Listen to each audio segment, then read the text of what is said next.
स्थिती 2,900 कोटी कर्ज वाटप लाभार्थ्यांचे हार्दिक स्वागत है।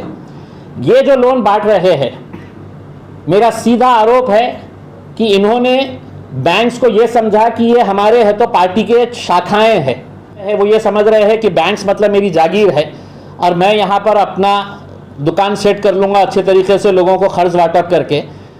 यही कराड़ साहब से हम यह पूछना चाहेंगे कि आपकी इस एरिया की रिकवरी कितनी है, बताइए। कर रहे हैं, मैं बैंकों के चेयरमैन और एमडी से ये बोलूँगा कि आपकी जिम्मेदारी कराड़ साहब की कुर्सी बचाना नहीं है। आपकी जिम्मेदारी यह है कि गरीबों तक जो जेन्युइन लोग हैं उनको किस तरह से कर्ज वाटप कर सकते हैं। आपकी जिम्मेदारी यह है कि आपके बैंक का इंटरेस्ट क्या है ये देखना चाहिए, ना कि नरेंद्र मोदी साहब और कराड़ साहब का इंटरेस्ट क्या है इसके अंदर ये देखना चाहिए। आपने ये ऐड देखे होंगे, ये ऐड के अंदर इन्होंने लिखे हैं भव्य कर्ज वाटप सोहळा यांच्या प्रमुख उपस्थिती 2,900 कोटी कर्ज वाटप लाभार्थ्यांचे हार्दिक स्वागत। बैंकर्स एसोसिएशन जितने भी है उन लोगों ने इस तरह के राजनीतिक उपयोग का इस्तेमाल करते हुए अपनी राजनीति की दुकान चलाने का विरोध किया है। लिखित के अंदर उन्होंने ये कहा है अपनी शिकायत के अंदर कि ये इस तरह के जो कारनामे जो अभी भागवत कराड़ साहब कर रहे हैं, वो ये समझ रहे हैं कि बैंक्स मतलब मेरी जागीर है और मैं यहाँ पर अपना दुकान सेट कर लूँगा अच्छे तरीके से लोगों को कर्ज वाटप करके। तो बैंकर्स वर्कर्स यूनियन ने है तो इसका ये विरोध किया है और ये कहा है कि साहब इससे पहले भी कई मर्तबा ऐसे पॉलिटिकल लोगों ने अपने स्वार्थ के लिए बैंकों का इस्तेमाल किया और बैंकों का इस्तेमाल करते हुए उन्होंने ऐसी ही कर्ज वाटप योजना करी। खुद की फोटो लगा लिए। अब हकीकत में आपको यह बताऊं कि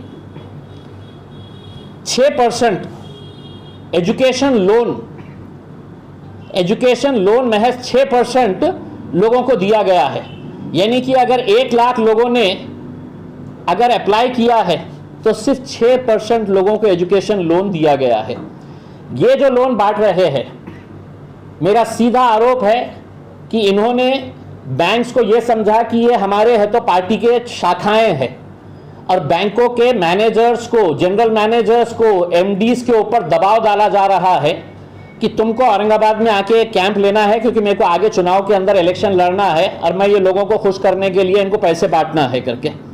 यही कराड़ साहब से हम यह पूछना चाहेंगे कि आपकी इस एरिया की रिकवरी कितनी है, बताइए।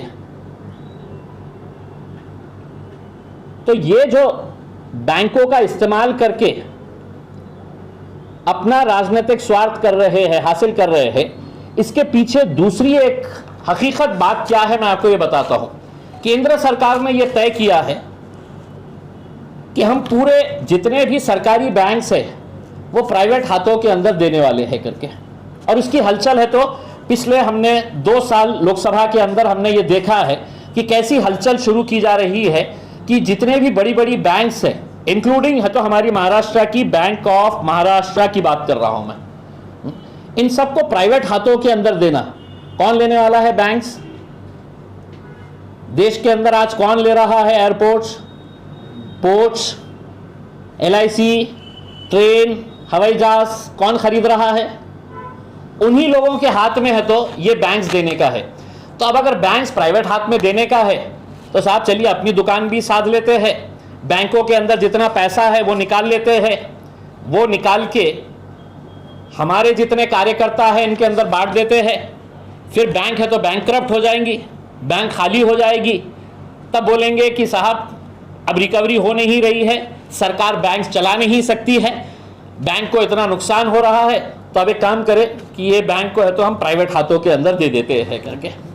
तो ये इसके पीछे की साजिश है और ये साजिश भले ही सरकार के अंदर बैठे मंत्री या खुद कराड़ साहब इसको नकारे, हकीकत यही है कि ये बैंकों के चेयरमैन और एमडी के ऊपर दबाव डालकर अपने कार्यकर्ताओं को, अपने करीब के लोगों को बैंक का पैसे का कर्ज वाटप का इतना बड़ा स्कीम यहाँ पे ये जो चला रहे हैं, जिसका विरोध खुद bank association, bank employees association ने कहा है और बड़े कड़े शब्दों के अंदर उन्होंने लिखित रूप के अंदर ये दिया है कि इससे पहले कौन कौन से राजनीतिक नेताओं ने ये बैंकों के अंदर इस तरह की धांधलियां करके सिर्फ अपने पॉलिटिकल स्वार्थ के लिए ये सब कर रहे हैं। मैं बैंकों के चेयरमैन और एमडी से ये बोलूँगा कि आपकी जिम्मेदारी करार साहब की कुर्सी बचाना नहीं है, आपकी जिम्मेदारी ये है कि गरीबों तक जो जेन्युइन लोग हैं उनको किस तरह से कर्ज वाटप कर सकते हैं।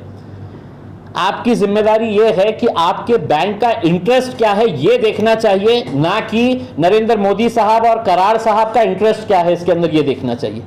बैंक के पास जो भी जा रहा है, जो ज़रूरतमंद है उसकी मदद करना चाहिए, और ना कि इस तरह के इनके दबाव में आकर हमने कुछ ऐसे निर्णय लेना चाहिए जो आखिर बैंक के लिए बहुत घातक साबित हो सकते हैं। आपके पास अगर वो पत्र होगा तो मैं वो पत्र भी फॉरवर्ड करता हूं जो बैंक एम्प्लॉयज एसोसिएशन ने लिख कर दिया है कि किस तरह से मतलब ये इसका दुरुपयोग किया जा रहा है करके। खबरें देखनी हो तो औरंगाबाद अपडेट्स। अब होगी हर खबर अपडेट, क्योंकि आप देख रहे हैं औरंगाबाद का number 1 YouTube news channel Aurangabad updates. Aurangabad का अपना YouTube न्यूज चैनल।